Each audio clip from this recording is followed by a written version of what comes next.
Chuyện của 17 năm trước khoảng năm 2000 nói đến Keartisak, cả Đông Nam Á ai chẳng biết.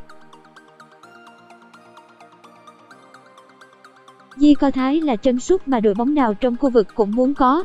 Nhưng lúc ấy, đến cả Liên đoàn bóng đá Việt Nam cũng chẳng dám mơ chứ đừng nói gì đến các đội bóng đang thi đấu ở V-League, và càng không thể nói đến Hoàng Anh Gia Lai, một cái tên vô danh ở tận núi rừng Tây Nguyên đang chơi ở giải hạng nhất. Thế mà Bầu Đức nghĩ khác, ông quyết bắt bằng được Keartisak. Đúng là suy nghĩ cầu Bầu Đức vượt ra khỏi tưởng tượng của nhiều người nên khi ý tưởng vừa mở ra, ông chủ gỗ đã gặp phải sự chỉ trích lớn. Báo chí vào cuộc trầm rộ, nghĩ tôi nổ để PA, chính quyền địa phương cũng không ngớt lời khuyên ngăn. Họ nói là tôi chơi ngông, ông Đức kể. Gạt mọi dư luận, đàm tiếu sang một bên, bằng sự lì lợm và độ chịu chơi của mình, Bầu Đức đã khiến Zico Thái siêu lòng. Và ngay khi Keartisak quyết định đến Hoàng Anh Gia Lai, báo chí Thái Lan cũng đồng loạt lên tiếng.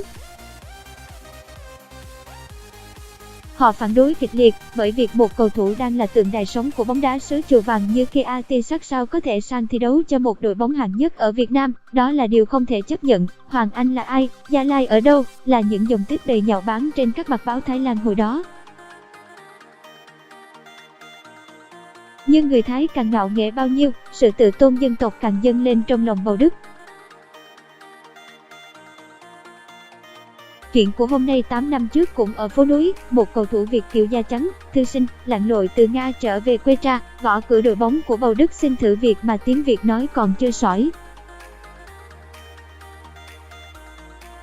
Cầu thủ ấy có tên Đặng Văn Lâm.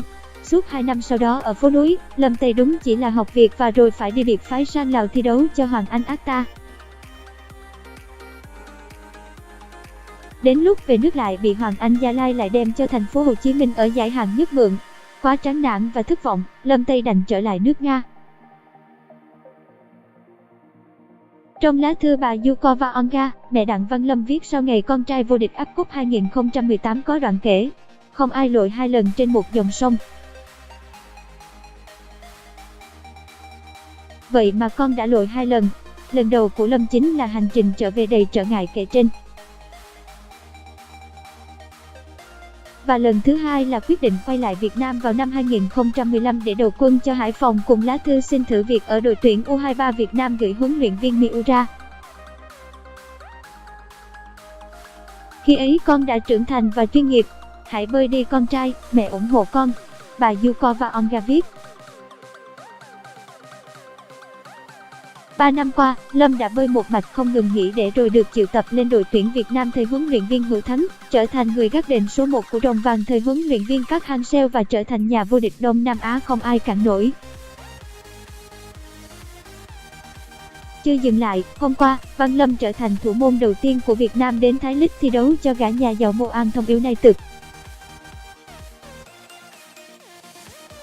Kể đến đây thì nghĩ là chuyện của hôm nay, sau 8 năm, một đội bóng danh tiếng bên Thái Lan đã phải tìm đến và mua lại hợp đồng của cầu thủ từng bị cho mượn không tiếc rẻ ở Hoàng Anh Gia Lai. Nghĩ là chuyện của hôm nay, sau 17 năm đã có một hành trình ngược lại giữa bóng đá Việt Nam và Thái Lan. Một cầu thủ từng học việc ở đội bóng nhà Bầu Đức bây giờ lại đặt chân tới Thái League với trống dông cờ mở chẳng khác nào Keartisak đến phố núi năm xưa. Và những điều kể trên còn có nghĩa là bóng đá Việt Nam đã ở một tầm cao mới. Dẫu biết, V-League có thể còn kém Thái League một bậc nhưng cầu thủ của ta đã có giá kém một chút nào.